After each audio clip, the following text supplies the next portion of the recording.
Donc, comment faire un circuit logique à partir d'une équation? Donc, on prend la table de vérité, on y trouve l'équation.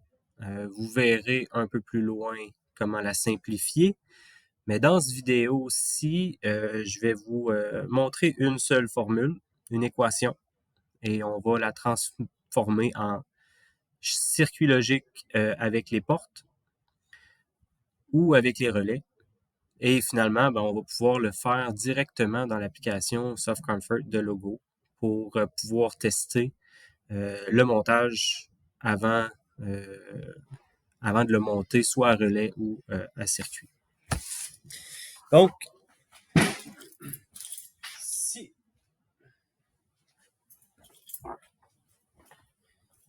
l'équation que je veux qu'on regarde ensemble, ça va être le S est égal à A non B non C plus BC plus non AC. Donc, on se souvient avec les portes que une multiplication, donc ici, entre chacune des lettres que j'ai là, les trois entrées, il y a une multiplication, ça va être une porte E. Et le plus l'addition, c'est une porte OU. Donc ici, on peut voir que je vais avoir besoin de porte E et de porte OU.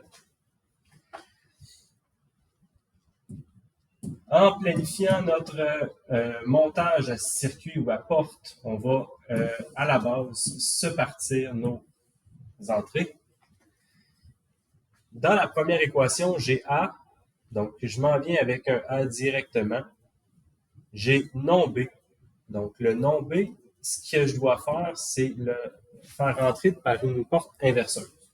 Et finalement, c'est même chose dans un inverseur. Tout ça, je peux ensuite rentrer ça dans une porte E parce qu'il y a la multiplication. La deuxième partie, on a B, C. Donc, je pars avec le B et un C.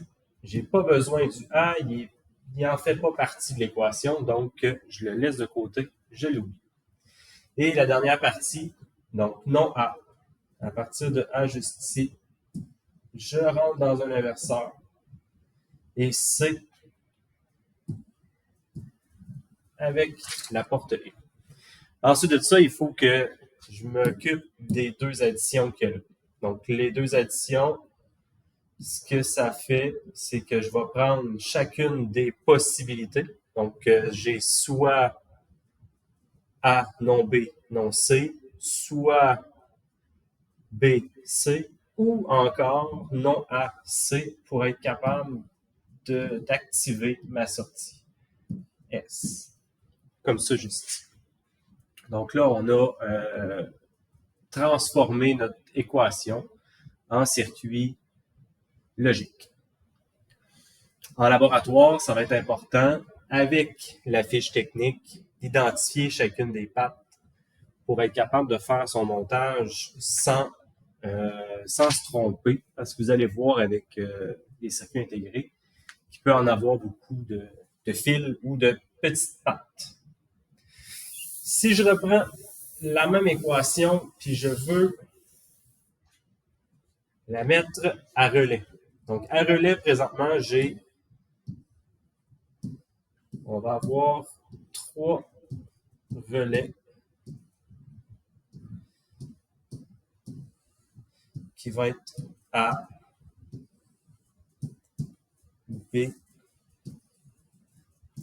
C.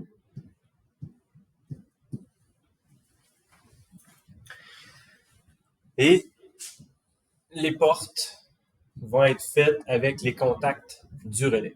Donc, pour commencer, dans la première ligne, donc on se souvient également que une porte E, c'est une suite, donc c'est un circuit qui va être série. Je vais avoir le contact normalement ouvert de A, je vais avoir le contact normalement fermé de B, et finalement un autre contact normalement fermé de C qui va nous allumer une lumière. Un plus, c'est un ou on se souvient encore une fois que c'est un circuit qui va être parallèle. Donc, je vais avoir soit l'une ou l'autre des branches que je vais pouvoir prendre. Je passe par-dessus le A, B, oups, B, C, et je reviens compléter le parallèle pour pouvoir allumer la lampe. Et finalement, la troisième, donc j'ai non A, je passe par-dessus le B, C, et je complète le parallèle.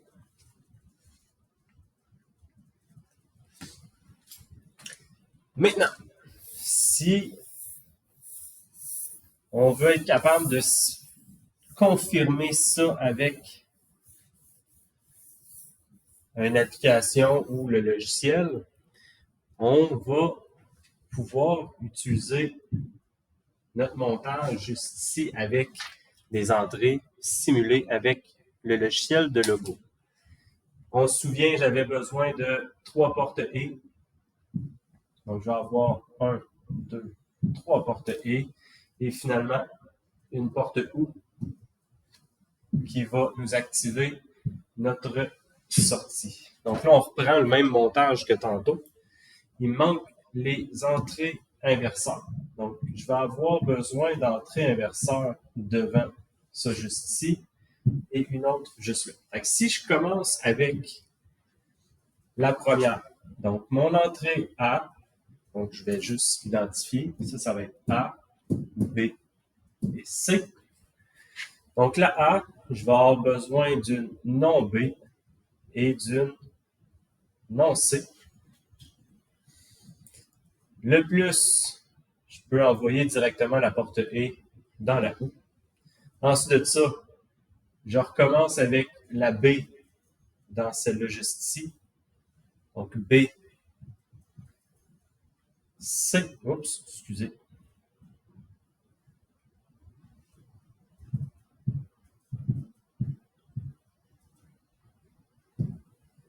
B, C. Celle-là ici retourne dans la OU également.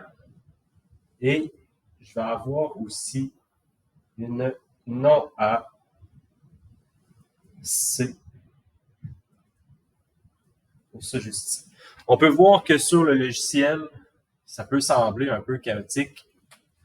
C'est pour ça que ça va être important d'y aller étape par étape pour éviter que ce soit mélangeant.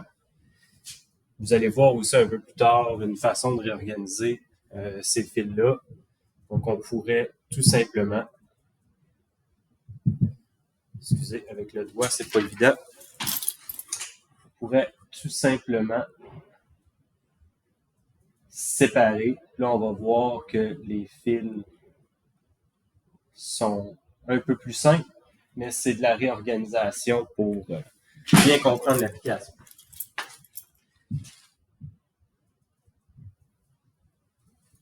Donc, si on teste ce circuit-là, donc là, j'ai non A, non B, non C présentement dans la séquence. Si j'active uniquement A, je peux voir que ma sortie est à 1. Si j'active B et C, je peux voir également que la sortie tombe à 1. Et si je fais non à C seulement que C, la sortie également est à 1. Si je réessaie avec B seulement, donc non A, B, non C, on peut voir que la sortie est à 0. Donc, mon équation, ma programmation fonctionne selon ce que j'ai besoin avec l'équation.